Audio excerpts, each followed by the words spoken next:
같이 14절부터 17절까지 우리 한 목소리로 읽겠습니다. 시작!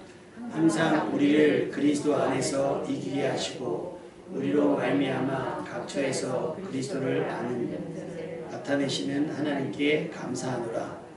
우리는 구원받는 자들에게나 망하는 자들에게나 하나님 앞에서 그리스도의 향기니 이 사람에게는 사망으로부터 사망에 이르는 냄새요 저 사람에게는 생명으로부터 생명에 이르는 냄새라. 누가 이 일을 감당하리요? 우리는 수많은 사람들처럼 하나님의 말씀을 혼잡하게 하지 아니하고 곧 순전함으로 하나님께 받은 것 같이 하나님 앞에서와 그리스도 안에서 말하노라. 아멘. 우리 인생은 마치 스포츠 경기와 같아요. 스포츠는 결과를 얻기 위해서 최선을 다하는 과정을 즐기는 거거든요. 선수들은 그것을 통해서 부와 명예와 인기를 얻어요. 또 관중들은 직접 할 수는 없지만 그들의 박진감 넘치는 경기 또 그런 것들을 보면서 스트레스를 풀기도 하고 어떤 자기 내면의 욕구를 해소하기도 합니다. 그런데 스포츠 경기는요 반드시 결과가 있어요. 그 결과가 뭐로 나눠지죠? 승 또는 패로 나뉘어져요. 다시 말하면 잘된 사람이 있고 잘한 사람이 있어요. 반대로 못한 사람이 있고 안 된 사람이 있어요. 결과와 목적을 추구하는 세상 속에서 결국 피할 수 없는 일입니다. 그래서 우리는 매사 최선을 다해야 되고요. 이미 승패가 결정되었다 할지라도 우리는 포기하지 않고 내게 주어진 업무와 사명에 최선을 다하는 우리가 되어야 될 줄로 믿습니다. 경기를 통해서 어떤 것들 수익을 창출하는 선수들처럼 여러분도 여러분에게 주어진 업무를 통해서 결과를 내잖아요. 그 결과를 내야만 그거에 대한 평가가 있고 그 평가에 대한 뭐가 있어요? 보상이 따르는 것이니 그거 외에 다른 방안으로 여러분이 뭐 부와 명예와 인기를 얻을 수 있는 방법은 없어요. 여러분이 거기에 전문가가 될 수 있기를 여러분이 거기서 가장 잘하는 사람이 될 수 있기를 주님의 이름으로 축원합니다. 어떤 선수가 패배를 원하겠어요. 그죠? 나 오늘 했는데 일부러 짜고 하는 불법 도박 같은 사람들 하면은 일부러 패배를 결정해 놓고 하는 경우도 있죠. 그런데 그게 아니라고 한다면 지고 싶은 사람은 없을 거예요. 분명히 체급의 차이가 나고 실력의 차이가 나서 이길 수 없다는 걸 알면서도 그들은 부딪히거든요. 그들은 하려고 해요. 최선을 다하는 거예요. 그것이 때로는 우리들에게 감동이 되기도 합니다. 그래서 올림픽 영상 같은 거 이렇게 보면 막 4년을 준비했는데 스타트를 못 해가지고 예전에는 한 번 출발하면 한 번 더 주면 한 번의 실격이더라고요. 수영도 그렇고 한 번의 실격이 되면 그 허탈함 허무함 어디 가겠어요. 또 전에도 한번 말씀드렸던 거지만 아프리카에서 초청된 수영 선수가 있어요. 그냥 우리나라 문방구에서 파는 물안경 같은 거 쓰고요. 수영복도 다 막 전신 입었는데 혼자 그 반바지 입고 딱 입수했는데 입수도 거의 배치기로 들어가가지고 허우적 되는데 폼도 안 나와요. 갔다 못 오더라고요. 100m를 완주를 해본 적이 없는 것 같아요. 허우적 거리는데요. 계속 간신히 죽지 않고 완주를 하니까요. 관중들이 일어나서 박수를 쳐요. 마라톤을 하면요. 2시간 전후로 해서 들어오는 1등 선수가 있잖아요. 그러면 뒤에 오는 선수들까지 합치면 1시간에서 2시간 이상 차이가 나요. 근데 관중들은 스타디움에서 떠나지 않고요. 그 선수가 들어올 때 박수를 쳐줘요. 그런데 우리의 업무는 어때요? 2시간 뒤에 들어오는 거. 심할 써죠. 그렇지 않겠어요? 결과를 내지 하면 안 돼요. 어떻게 보면 스포츠는 감동이 되지만 우리는 감봉이 돼요. 잘못하면. 스포츠는 못해도 최선을 다하면 감동이 되지만 우리는 못하면 감봉이에요. 감봉. 여러분은 감동을 주는 사람이 되어야지 감봉을 당하는 사람이 되면 안 될 줄로 믿습니다. 이럴 때는 아멘이 좋아요. 승리하십시오. 무엇보다도 하나님께서 여러분의 승리를 지지하고 지원하실 겁니다. 마치 다윗처럼.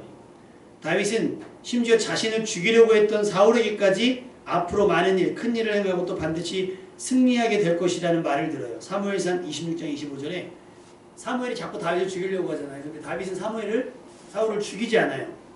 그러니까 사울이 나중에 뭐라고 얘기했냐면 사울이 다윗에게 이르되 내 아들 다윗아 너에게 복이 있을지로다. 너가 큰 일을 행하였고 반드시 승리를 얻으리라.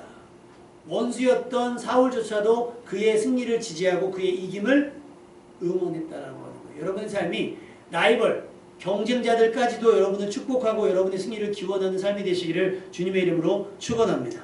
실제로 하나님께서는 다윗을 통해 어디로 가든지 이기게 하셨어요. 다윗처럼 이기는 사람이 되십시오. 그러기 위해서는 다윗처럼 하나님의 마음에 합한 자가 되어야 되겠죠. 여러분, 거저 얻는 승리가 있을까요? 딱 한 번 있더라고요. 그 스케이팅 뭐죠? 그 쇼트트랙.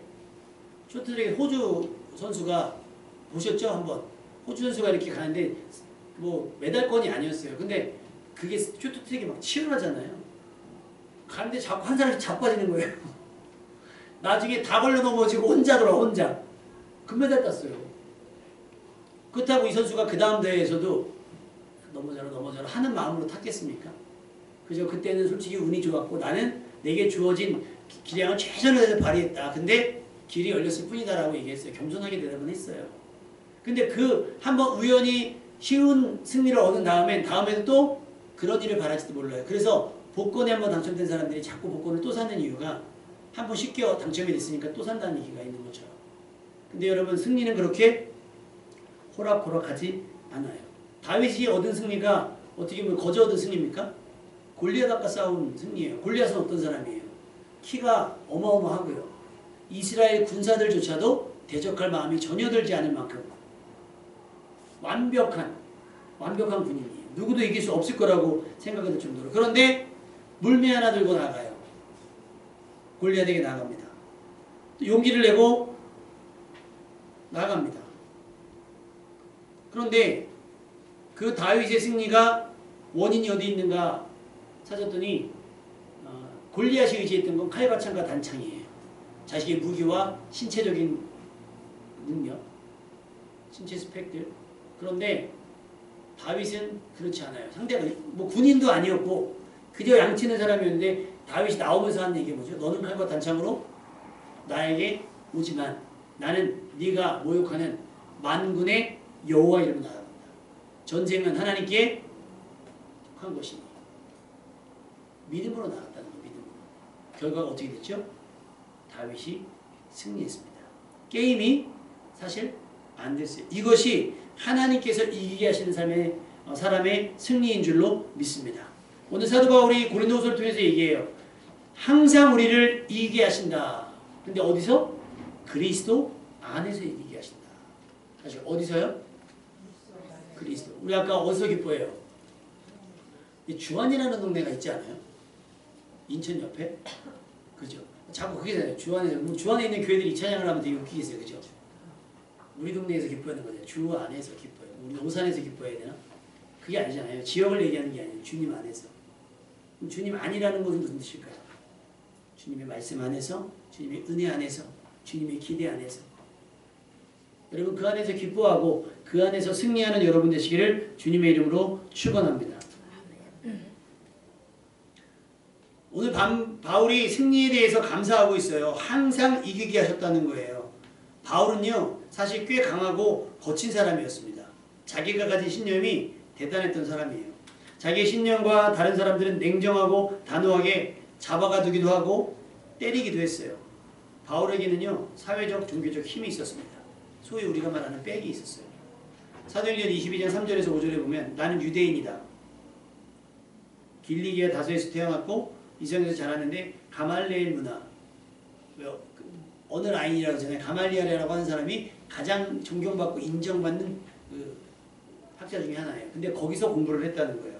그 우리나라는 바로 서울대 출신인 거겠죠.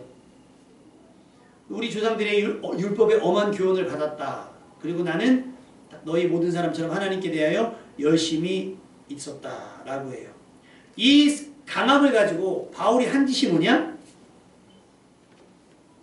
그리스도를 박해하고 사람을 죽이기까지 하고 남녀를 결박하여 옥에 넘겼어요. 심지어 스데반이 죽을 때 많은 사람들이 그 발 앞에 겉옷을 걷어주는. 그러니까 그 스데반을 죽이는 일에 어떻게 보면 앞장서고 그 스데반 죽이는 일에 뭐랄까요, 담당자처럼 인식이 됐던 게 바로 바울이었습니다.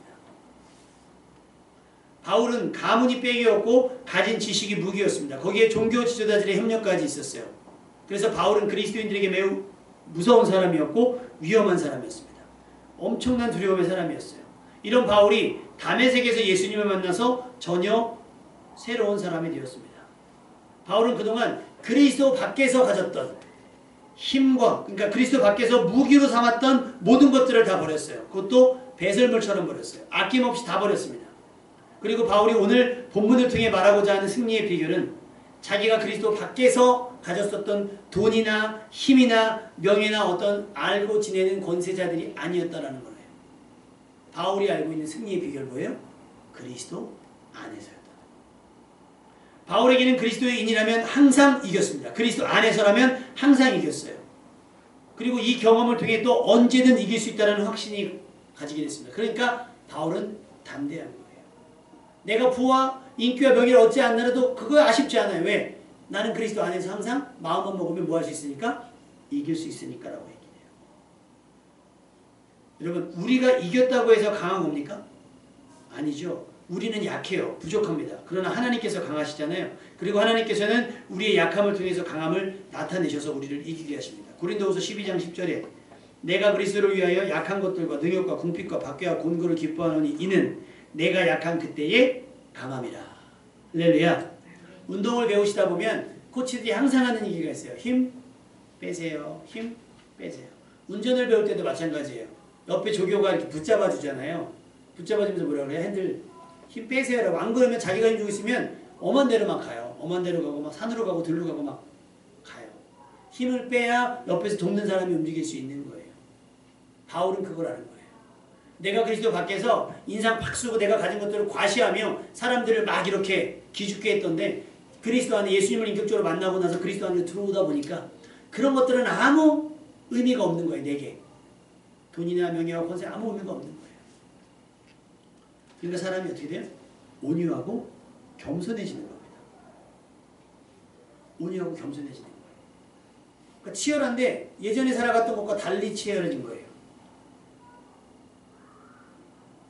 바울은 자신이 과시하며 자랑했던 모든 것들을 다 배설물처럼 버리고 그리스도를 위하여 약한 것들과 능력, 궁핍, 박해와 곤고를 피하지 않았습니다. 세상 사람들이 볼 때 망함이고 실패잖아요. 왜 그렇게 살아? 라고 얘기해요. 왜 그렇게 살아? 라고 얘기해요. 하지만 하나님께서 바울이 전에 가졌던 그 어마어마했던 것들이 아닌 바로 바울의 약함, 바울이 그리스도를 위하여 기꺼이 낮아지고 약해지고자 했던 바울의 약함을 통해 하나님의 강함을 나타내셨습니다. 바울은 그렇게 그리스도 안에서 항상 이기는 비결을 배우게 되었습니다. 그리스도 안에 있으면 항상 이기는 거예요. 여러분 항상이라는 말이 좋지 않아요? 언제든 어디서든 그리스도 안에만 있으면 승리가 어떻게 되는 거? 거의 확정적이 되는 거예요. 그러니까 우리가 힘써야 될 건 뭐예요? 그리스도 밖에서 말씀 밖에서 뭔가를 얻어서 내 자녀에게 뭔가를 하려고 하는 것이 아니라 그리스도 안에서 우리 아이들에게 줄 수 있는 것, 우리가 할 수 있는 것들에 최선을 다할 때 하나님께서 이 모든 것들을 더해 주시는 은혜를 경험하는 여러분이 되어야 될 줄로 믿습니다. 자꾸 그리스도 밖에서 답을 찾지 마시고 그리스도 안에서 답을 찾으시고 그리스도 안에서 힘을 얻는 여러분 되시기를 부탁을 드립니다. 빌립보서 4장 12절 나는 비천에 처할 줄도 알고 풍부에 처할 줄도 알아 모든 일 곧 배부름과 배고픔과 풍부와 궁핍에도 처할 줄 아는 일체의 비결을 배웠노라. 그러니까 그렇다고 우리가 너무 지질이 궁상으로 살자는 건 아니에요. 잘 되면 잘 되는 삶을 누릴 수도 있어요. 좋은 집에 살고 좋은 차를 타고 돈도 많이 쓰고 좋은 데도 가고 5성급도 가고 막 하셔도 괜찮아요. 우리가 겸손하시기만 하면. 그리고 이것이 은혜인 줄 안다면 또 내가 나에게 쓰는 것만큼 어떻게 해요? 내 이웃들에게 쓸 줄 알면 그건 오히려 선한 영향력이 될 수 있는 거예요. 그러니까 바울은 그것도 마다하지 않은 거예요. 비천도에도 처할 줄도 아는데 반대로 어디요? 풍부에 처할 줄도 알아. 이미 누려봤던 거니까요. 또 뭐예요? 배부름도 알고 배고픔도 알아. 풍부함도 알고 궁핍도 안다는 거예요. 없는 사람이 힘든 건 뭔지 아세요? 안 가본 데 가보는 게 힘들어요. 예를 들면 호텔을 간다. 아니면 호텔 뷔페를 간다. 그러면 사실은 자꾸 말 시키잖아요. 어떻게 드려요? 그러면 막 개그맨들이 얘기했지만 어떻게 드릴까요? 뭐 고기는 어떻게 드려요? 맛있게 해주세요. 모르는 사람은 그렇게 얘기할 수밖에 없는 거예요. 아는 사람들은 뭐 뭘로 주세요? 뭘로 주세요? 막 얘기하지 마. 그러니까 뭐 샌드위치 사러 왔는데도 자꾸 물어봐요. 빵은 뭘로 드릴까요? 설명을 해줘야죠. 뭘로 드냐고 물어보면 어떻게 처음 왔는데. 맛있는 걸로 주세요. 그 빵이 딱딱한지 고소한지 뭐 이런 걸 얘기. 그러면 또 빵 고르잖아요. 또 옆에 또 뭘 고르래. 먹어봤어야 고르죠. 근데 여러분 이것도 계속 모르면 무지가 되고 무식이 되는 거예요. 그러니까 여러분들도 뭐 젊은 사람들이 먹잖아요. 먹는 거는 한 번쯤은 맛보는 센스가 좀 필요하실 것 같아요. 안 해보고 안 먹어보고 애들이 왜 저러나 하지 마시고 그 아이는 경험해 보시면서 또 훈계를 하거나 교훈을 하더라도 내가 알고 하는 것과 막연히 저건 저럴 것이다 라고 판단하고 하는 건 다를 거란 말이에요. 바울의 이야기가 먹히는 이유는 뭐겠어요? 바울의 삶을 알거든요. 그리스도인이 되기 이전에 바울의 삶을 알기 때문에 그가 말하는 거, 그가 왜 다 버리고 텐트를 만들면서 복음을 전할까? 그냥 부와 명예와 권세를 가지고 그냥 하면 되지. 바울 아는 거예요. 가치 없다. 그리스도 안에 들어와 보니까 저건 다 뭐예요? 가치가 없다라는 걸 안 거예요. 근데 우리는 그걸 언제 깨닫게 되죠? 우리가 약해졌을 때. 병이 들었거나 뭐가 들었거나. 난 저렇게는 못 살아라고 얘기하는 사람들 많거든요. 난 저 집에서 못 살아. 난 저렇게는 안 살아. 저거 보이고 저 돈으로 어떻게 살아. 막 이렇게 해요. 막 그렇게 말하는 사람들. 근데요. 그 처지가 되면요. 다 사라지더라고요.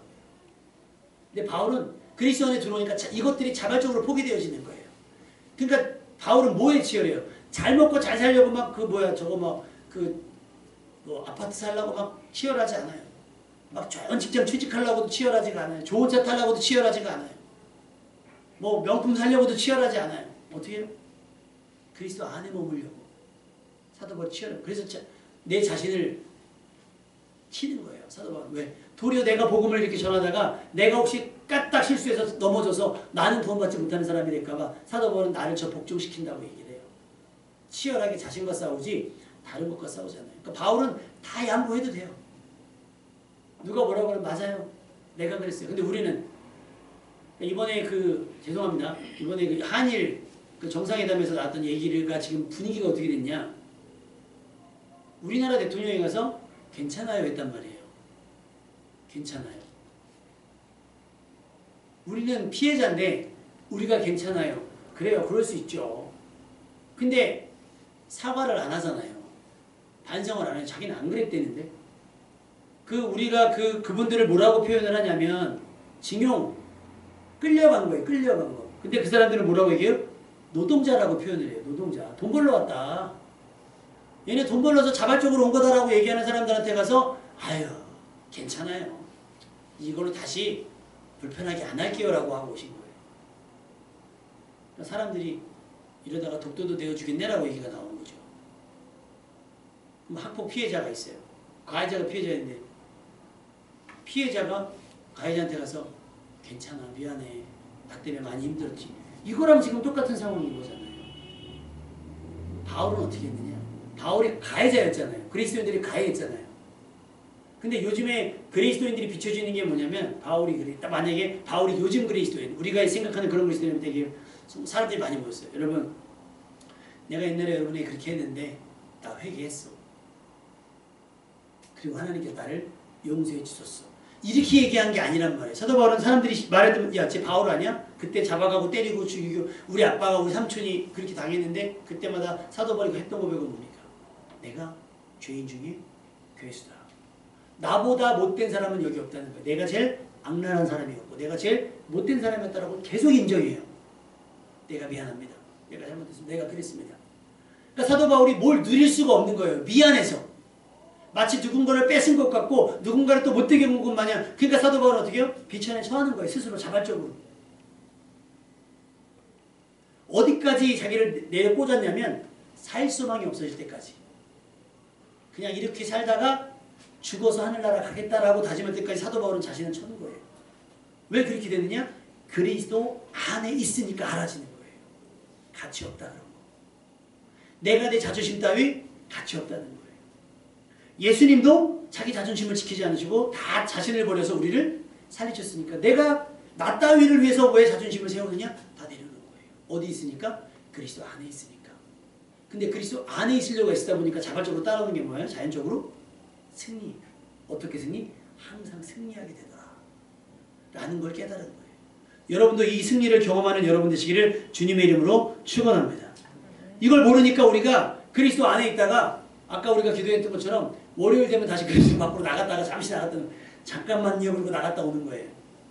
그 부지런히 살다가 혹시 안 되면 다시 하나님 안 됐어요. 안에 있으면 이 모든 것이 더해질 것인데 자꾸 나가는 거예요. 근데 또 양심을 걸리니까 양다리를 딱 걸쳐요. 이쪽인데 걸치고 이쪽에 걸치고. 그러면 그 사람은 성경은 뭐라고 얘기해요? 미지근해서 입에서 내친다 그래요. 차라리 덥든지 차갑든지 하지 이것도 아니고 저것도 아닌 사람 되지 말라는 거예요. 왜 젊은이들이 연애대가 헤어집니까? 제일 싫어하는 게 뭐예요? 양다리. 양다리. 우리 하나님은요 그거 좋아하실까요? 그래 너는 잘생기고 이쁘니까 등록 좀 더 사귀어야지. 아니에요. 그건 아닐 거란 말이에요. 그리스도 안에서의 삶, 그리스도 안에서의 삶의 비밀을 아는 여러분 되시기를 주님의 이름으로 축원합니다. 아까 다윗 얘기했잖아요. 다윗은 약했어요. 다윗은 작았어요. 그런데 하나님께서는 그를 통해서 큰 일을 행하셨어요. 그럼 그 다음엔 어떻게 해야 될까요? 야, 물매만 가지니까 다 이겨. 다윗이 다시 양치기로 가요? 계속 물매로 이깁니까? 아니요, 다윗이 그 다음에 칼로 이겨요. 한번 승리를 경험했으면 그 승리에 안주하지 마시고요. 더 큰 승리를 위해서 여러분 스스로도 개발시키고 여러분 스스로도 강화시켜야 되는 줄로 믿습니다.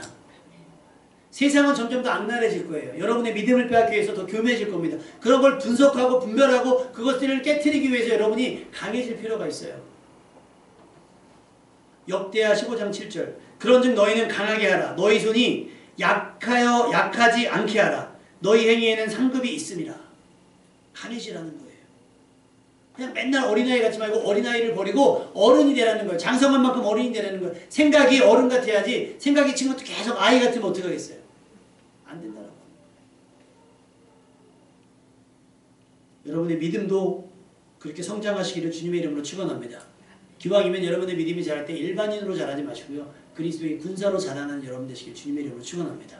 최전방에 세울 수 있습니다. 최전방에 세울 수 있는 그런 에이스 같은 그리스도의 용사가 되시기를 주님의 이름으로 축원합니다. 이사야서 60장 22절에 보니까 이렇게 말씀하세요. 그 작은 자가 1000명을 이루겠고 그 약한 자가 강국을 이룰 것이다. 때가 되면 나 여호와가 속히 이루리라.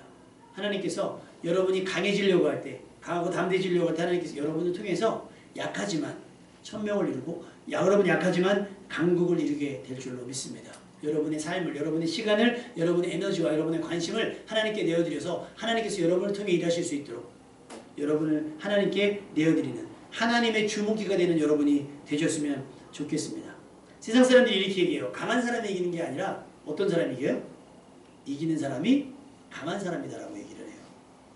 일리가 있어요. 바울은 항상 어떻게 이겼을까? 비결은 그리스도 안이었어요. 그러니까 강하게 인식이 돼요. 근데 바울은 절대 강하려고 하지 않았어요. 어떻게 하려고? 그리스도 안에 있으려고 했단 말이에요. 안과 밖의 차이는 엄청납니다. 제가 유튜브 영상을 하나 봤는데 너무 재밌는 거예요. 고양이가 산책하자고 야, 문 앞에서 하고 야옹 야옹 그래요. 그러니까 주인이 아주머니가 고양이를 선택해요. 야, 너 밖에 얼마나 추운 줄 알아? 지금 영하 15도야. 고양이는 말귀를 잘 못 알아듣나 봐요. 야옹 야옹. 그러니까 주인이 뭐라고 얘기하냐면 그래, 네가 밖을 나가봐야 알지. 그래서 현관문을 열어줬어요. 근데 현관 딱 열면 현관 아직 안 춥잖아요. 일찍 딱 나가서 계단으로 내려갔어요. 그래갖고 그 출입구, 아예 아파트 출입구 문이 딱 열리는데 고양이가 한 발 딱 나가더니 갑자기 딱 멈추는 거예요. 내가 생각했던 그 날씨가 아니잖아요. 그래서 가만히 있다가 좀 생각하는 것 같다가 한 2발짝을 딱 가요. 그러니까 이제 자동문이 닫히잖아요. 그랬더니 여기서 가만히 생각하는 거예요. 한 발 더 나갔다가는 느낌이 어떤 거예요? 얼어 죽겠는 거예요. 그 영상을 내가 받아왔어야 됐네. 갑자기 고양이가 뒤를 딱 뜨더니요. 빨리 중간문 열으라는 거예요. 야옹 야옹 그러면서 중간문이 열리니까요. 불이 나게 가요. 안과 밖의 차이가 그렇게 차이가 나요. 그리스도 안의 삶과 안의 삶이 많이 제한되는 것 같죠? 그리스도 밖이 굉장히 자유로울 것 같죠? 아니에요. 그건 방탄인 겁니다. 그건 타락인 거예요. 그리스도 안에 있어야 돼요. 바울은 그거를 깨달은 거예요. 그래서 세상 즐거움이 아쉽지가 않아요. 요한복음 15장 4절 내 안에 거하라 나도 너희 안에 거하리라. 가지가 포도나무에 붙어있지 아니하면 스스로 열매를 맺을 수 없음같이 너희도 내 안에 있지 아니하면 그러하리라. 나는 포도나무에 너희는 가지라. 그가 내 안에 내가 그 안에 거하면 사람이 열매를 많이 맺나니 나를 떠나서는 뭘까요? 나를 떠나서는 너희가 아무것도 할 수 없습니다. 나를 떠나서 내 안에 있지 않냐고 내가 튀어나가면 뭐라는 거예요? 아무것도 없어요. 그 모양이 있잖아요. 아버지를 떠났던 탕자가 어떻게 됐는지 아시잖아요. 망했잖아요. 돌아와서 사는 거지. 다시 돌아오는 과정의 경험을 뭐하러 합니까? 안에서 평안하고 안에서 형통하시지. 그리스도 밖에서는 아무것도 할 수 없다라고 단언하셨어요. 이제 여러분도 그리스도 안에서 바울의 승리를 함께 만끽하는 여러분 되시기를 주님의 이름으로 축원합니다. 마치 전쟁과 같이 치열한 일상 가운데서 바울이 경험한 승리가 있기를 바라요. 하나님께서는 우리가 그런 승리의 감격에만 취해 있기를 원하지 않으세요. 지난번에 월드컵 때 우리나라가 16강에 극적으로 올라갔잖아요. 극적으로 막 16강 올라가서 막 가는데 라카룸을 찍은 장면이 되고서 제 귀를 탁 때리는 말이 하나 있었어요. 16강전 상대가 누구냐면 브라질이었어요. 그때 어느 선수가 막 그 승리에 취해서 야! 브라질 잡으러 가자! 그 딱 하는 순간에 졌구나, 이제 지겠구나, 끝났구나 라는 생각이 들어요. 그 승리가 열심히 해서 얻은 승리는 맞아요. 근데 상대가 다르잖아요. 그 톤에 모르겠어요. 그 선수가 어떤 의미에서 하는데 제가 느끼기에는 그 톤에 약간 거만함도 있고요. 자만함도 있는 것 같아요. 아, 이건 끝났구나. 대패했죠. 대패했어요. 반대로 배구 경기, 도쿄올림픽 때 배구 경기를 했잖아요. 우리나라가 4강에 올라갔어요. 4강전 상대가 딱 정해졌는데 감독이 그 4강전 전날 선수들을 모아놓고 딱 얘기했대요. 내가 모든 데이터를 다 해봤다. 다 했는데 방법이 없다. 상대가 너무 강하다. 우리는 내일 이길 수 없을 것이다. 그러나 나는 감독으로서 너희와 이 여정을 함께한 것이 너무나 자랑스럽다. 선수들이 울고불고 난리가 났대요. 근데 감독이 한 일이 뭐냐면 질 수밖에 없는 게임이지만 최선을 다하는 거. 그리고 이제까지 했던 모든 일들이 헛되지 않았다는 것을 막 상도시키는 거예요. 다르죠. 접근 방법이. 무조건 할 수 있어 하는 건 아니에요. 아무거나 할 수 있다고 하면 안 돼요. 안 되는 건 안 되지만 그래도 그만큼은 안 되지만 이만큼은 할 수 있어라고 우리가 어떤 것들을 제한적으로 해서 할 수 있도록 만들어주는 과정이 필요하지. 안 돼? 다인이가 이제 고2 됐으니까 공부해야지. 다인이가 하는 거야. 고2한테는 공부하란 말 하시면 안 돼요. 벌써 듣기 싫은 거죠. 근데 부모 입장에서 자꾸 얘기하잖아요. 근데 그 생각을 저만 얘기하겠냐. 엄마도 얘기하지, 할머니도 얘기하지, 할아버지도 얘기하지, 삼촌도 얘기하지. 또 이제 아들 의대 보낸 고모가 가끔 또 얘기하죠. 정선 지사님이 가끔 이제 시험 봤으면 시험 잘 봤냐? 그럼 쟤는 우리는 각자 한마디씩 하지만 쟤는 몇 마디를 들어요. 엄청나게 됐잖아요.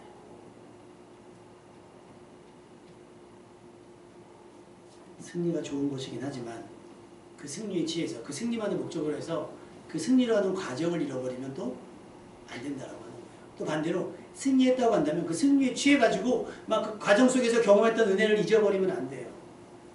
하나님께서 우리를 승리하게 하신 이유가 있을 거 아닙니까? 그게 뭘까요? 오늘 첫 번째 말씀 읽어볼까요? 14절 15절 말씀 같이 한번 처음부터 다시 읽어볼까요? 14, 15절 14절 15절 시작. 항상 우리를 그리스도 안에서 이기게 하시고 우리로 말미암아 각처에서 그리스도를 아는 냄새를 나타내시는 하나님께 감사하노라. 구원받는 자들에게나 망하는 자들에게나 하나님 앞에서 뭐요? 그리스도의 향기. 그 구원의 즐거움 혹 승리의 감격을 가지고 뭐 하라는 거예요? 조금 주변 사람들에게 자극이 되라는 거예요. 자극이. 막 누가 쓱 지나가요. 이거 무슨 향기지? 여자가 따라와요. 물어봐요. 혹시 무슨 향수 쓰세요? 자극이 된다는 거예요. 저 사람에서 눈을 뜰 수 없을 만큼 뭔가 자극이 됐대. 여러분이 승리를 향해서 나아가는 그리스도 안에서의 삶이 누군가에게 이런 도전과 자극이 되기를 주님의 이름으로 축원합니다. 다른 걸로 아니라요. 어떤 우리가 전도를 할 때도 강압적으로 하는 것이 아니라 여러분의 삶이 매력적이셔야 돼요. 마치 뭐처럼? 향기처럼. 근데 평상시에는 친절하지도 않고 평상시에는 살벌하고 평상시에는 막 짜증도 많이 내고 막 이런 사람이 전도할 때만 되면 막 세상 그런 좋은 사람이 없어요. 할렐루야. 제가 아는 사람도 그래요. 근데 그러면 안 돼요. 제가 딱 설명해 보잖아요. 가정이 뭐가 되고 가정이 뭐가 돼요? 일상이. 매일매일 매순간이 하나님 앞에서의 삶처럼 돼요. 누구를 대하듯 주님을 대하듯 하는 거예요. 겸손하게. 이것이 그리스도 안에서 승리를 경험한 사람의 태도인 거예요. 바울이 그래요. 바울이. 자기의 자랑을 과시하지 않잖아요. 비천에 처하는 것까지 거 뭐 5성 호텔? 아니어도 돼. 예수님도 마음권에서 하셨는데 뭐. 바울이 그렇게 할 수 있었던 건 뭐냐면 그리스도 안에서 승리를 나기 크기 때문에 그런 거예요. 그런 바울의 삶이 도전이 되는 거예요. 제가 이제 한 달, 이제 한 20일쯤 이제 제가 이제 직장 생활을 제가 해보고 있잖아요. 솔직히 말하면 죽겠습니다.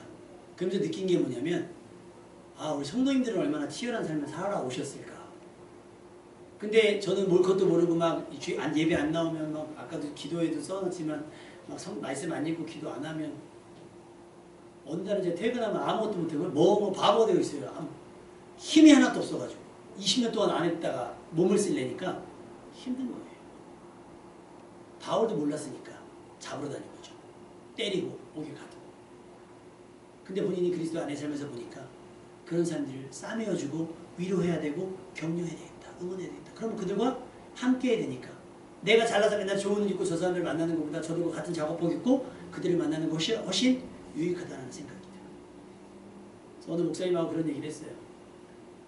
뭐 설교를 준비하거나 기도하는 시간이 옛날부터 줄 수밖에 없다. 그러나 성경을 이해하고 성경을 해석하는데 많은 관점의 변화가 생기더라. 그런 거예요. 우리의 삶이. 그리스도 향기가 백화점에 전시되어 있는 거 여러분 생각해보세요. 다이소에 있거나 올리브 영에 있는 건 화장품 쉽게 만지죠. 샘플박. 백화점에 가서 딱 있는 거 어때요? 죄송한데 써봐도 돼요? 죄송하게 뭐가 죄송합니까? 고객인데 그럼 안 보고 써요? 비싼데? 써보고 한번 해갖고 테스트 한번 하고 가는 거지. 근데 주눅 드는 거예요. 백화점이라고 하는데 안 봐. 똑같은 신발인데도 막 백화점 비싸요. 막 다 찢어진 청바지가 엄청 비싸. 찢어졌는데 비싸요. 찢어지면 싸야 되는데. 뭐 동그라미가 다른 데보다 하나씩 더 붙어 있어요. 우리 삶이 그러면 안 되겠다는 거예요. 고상한 척하면서 다른 사람들에게 불편을 주고 다른 사람에게 거부감을 주는 그런 삶이 되면 안 된다는 거예요.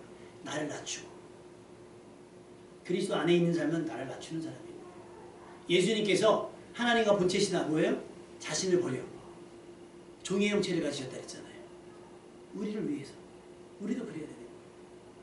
그래서 우리가 막 백화점에 있는 고급스러운 향수는 아니라 할지라도 저들의 악취를 이렇게 좀 덮어줄 수 있을 만큼의 그런 그리스도의 진한 향기가 되었으면 좋겠습니다. 또 그리스도의 편지잖아요.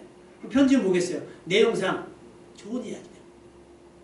근데 꼭 우리는 뭔가 가르쳐야 되겠고 훈술도 해야 되겠고 그러니까 꼭 사족을 붙여서 좋은 얘기도 마이너스가 되는 경우도 있어요. 그러지 마시고 생명의 복음을 전할 수 있는 여러분이 되셨으면 좋겠습니다. 빌립보서 아까 말씀드린 것처럼 비천에도 처할 줄 알고 풍부에도 처할 줄 알고 그랬으면 좋겠어요. 여러분께서. 그것이 내 안에 그리스도 안에 거하는 삶 나를 떠나서는 너희가 아무것도 할 수 없다는 걸 알고 이를 악물고 여러분이 그리스도 안에 있는 삶을 버텨낼 수 있었으면 좋겠습니다. 그리고 나서 사도 바울이 한 얘기가 뭐냐면 그리스도의 향기니까 16절에 16절 한번 볼까요? 예. 어떤 사람에게는 사망으로부터 사망이 이른대요. 그러니까 우리가 다 살리는 건 아니라는 거예요.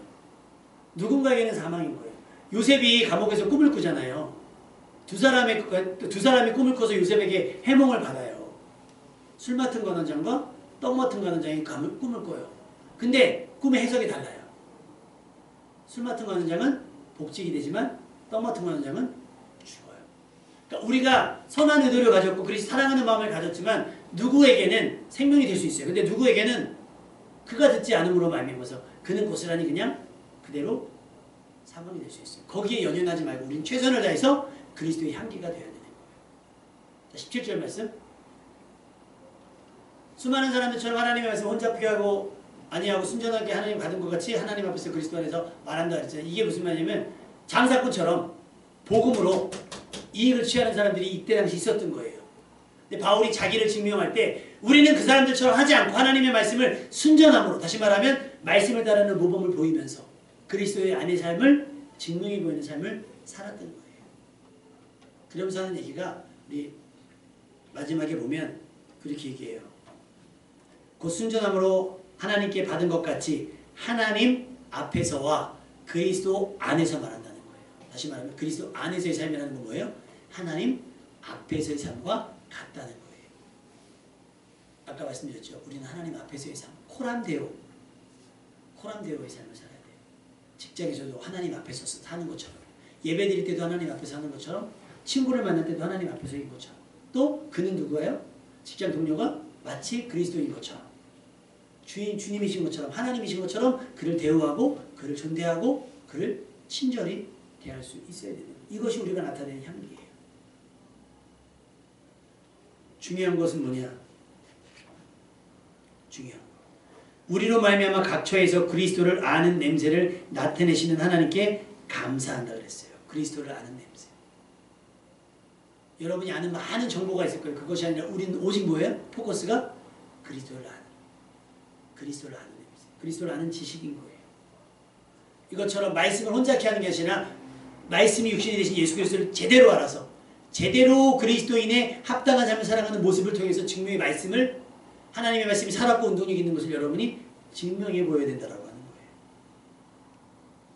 그러기 위해서는요, 하나님의 말씀을 부지런히 알아야 되겠죠. 하나님의 선한 의도도 알아야 될 겁니다. 안 그러면 그냥 내 뜻대로 내 기분대로 살아가는 거거든요. 베드로후서 1장 10절에서 11절. 그러므로 형제들아 더욱 힘써 너희 부르심과 택하심을 굳게 하라. 너희가 이것을 행한즉 언제든지 실족하지 아니하리라. 이같이 하면 우리 주 곧 구주 예수 그리스도의 영원한 나라에 들어감을 넉넉히, 할렐루야, 넉넉히 우리에게 주신다고 말씀하셨어요. 너희의 부르심과 택하심을 뭐를 통해 굳게 하는 거예요? 하나님의 말씀을 통해서 확실하게 하는 거예요. 내 감정과 기분이 아니라. 베드로전서 2장 9절에서 10절 이렇게 정의하고 있습니다. 베드로는 너희는 택하신 족속이요 왕같은 제사장들이요 거룩한 나라요 그의 소유된 백성이다. 이는 너희를 어두운 데서 불러냈어. 그 이유가 뭐예요? 그 기이한 빛에 들어가게 하신 이의 아름다운 덕을 선포하게 하려는 거예요. 하나님의 뜻을 나타내기 위해서 여러분을 먼저 부르신 거고, 여러분을 택하신 거고, 세우신 거고, 보내신 거예요. 그곳에서 그리스도 안에서 항상 승리하시고, 그리스도 안에서 충전된 은혜를 가지고 그리스도의 진한 향기를 나타내는 여러분이 됐으면 좋겠고요. 교회를 통해, 여러분의 일상을 통해 그리스도를 아는 향기가 땅끝까지 퍼져나가고 그리스도 안에 있는 여러분을 통한 승리가 모두를 살리는 구원의 감격과 즐거움이 되기를 주님의 이름으로 축원합니다.